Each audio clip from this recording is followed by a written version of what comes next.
hello friends बरायबाय बड जब info official YouTube चैनलाव आशा खालामो नोंथांमोना बयबो मोजां दङ दा फाइनाली एसएससी जीडी रिजल्ट्स बेनो जाबाय नोंथांमोननि एग्जामनि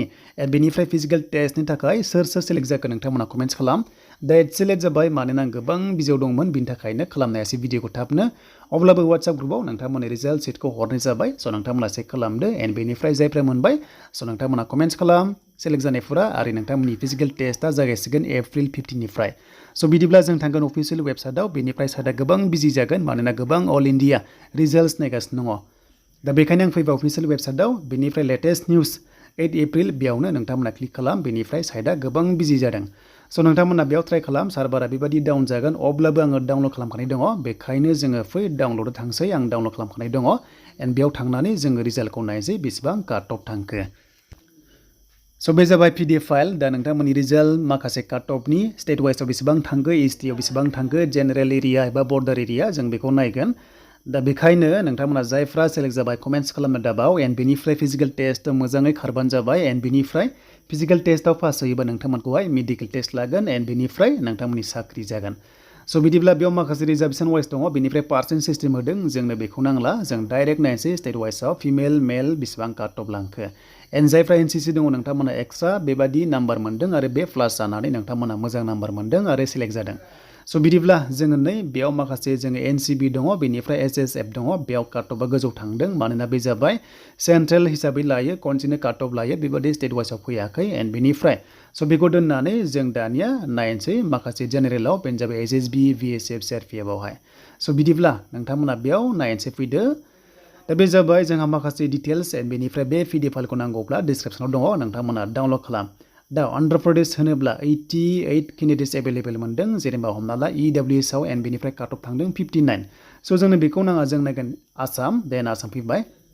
स' आसामाव नोंथांमोना नायोबा इस्टआव थांदों हिन्जावफ्रा 44.05 थांदों बे जाबाय बर्डार डिस्ट्रिक्ट बि माने बर्डार जि माने जेनेरेल एन माने नाक्साल स' बेनिफ्राय जेनेरेलाव 46.45 स' बेबायदि काट अफ थांदों दा एसे गोजौ थांदों सानदों नोंथांमोना बाट नोंथांमोना एग्जामनि मार्क्सखौ नायोबा 160 अके एग्जामनि मार्क्सआ 160 मोन बेखायनो एसेखिनि काट अफ थांदों जुदि 100 बा 31 एबा 32आवनो सेलेक्ट जागौमोन थ' एसे सेन्स जाबाय नोंथांमोना मिथिखादों हमनो हाखादों एन्ड बेनिफ्राय जेनेरेलफ्राव एसे बारा थांखायो नोंथांमोना 48 गाहाम थांनायखौ नुनो मोनदों स' बेखौ जों दोनथ'बाय दानिया जों थांसै मेलाव बे जाबाय फिमेलमोन एन्ड बेनिफ्राय सोर नोंथांमोना सेलेक्ट जाखो कमेन्ट्स खालामनो दाबाव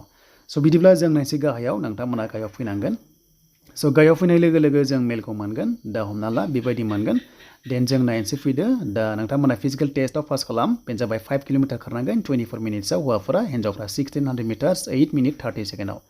दा जोङो मेलखौ नायोबा STआव बेसेबां थांदों बेनो जाबाय जोंहा बर्डार एरियायावहाय 44.82 थांदों दा गासैबो सेमानो होनजायो बेनिफ्राय जेनेरेलावहाय 47.27 थांदों बे जाबाय नोंथांमोननि STनि बेनिफ्राय UR होनोब्ला नोंथांमोना URआवबो सेलेक्ट जादों स' बेखायनो 50 गाहाम थांदों URआवहाय स' नोंथांमोना जायफ्रा सेलेक्ट जाबाय कमेन्ट्स खालामदो एन्ड बेनिफ्राय रिजाल्ट शीट नोंथांमोना PDF फाइलखौहाय डाउनलड खालामना लानो हागोन डिसक्रिप्सनाव चेक खालाम बेनिफ्राय फिजिकेल टेस्टआ नोंथांमोना जागायसिगोन 15 एप्रिलाव स' गासैनिसिम अल द बेस्ट थाबाय बेनिफ्राय कंग्रेचुलेसन्स थाबाय जायफ्रा एग्जाम पास खालामबाय एन्ड बेनिफ्राय नोंथांमोना फिजिकेल टेस्टनि थाखाय रेडि जादो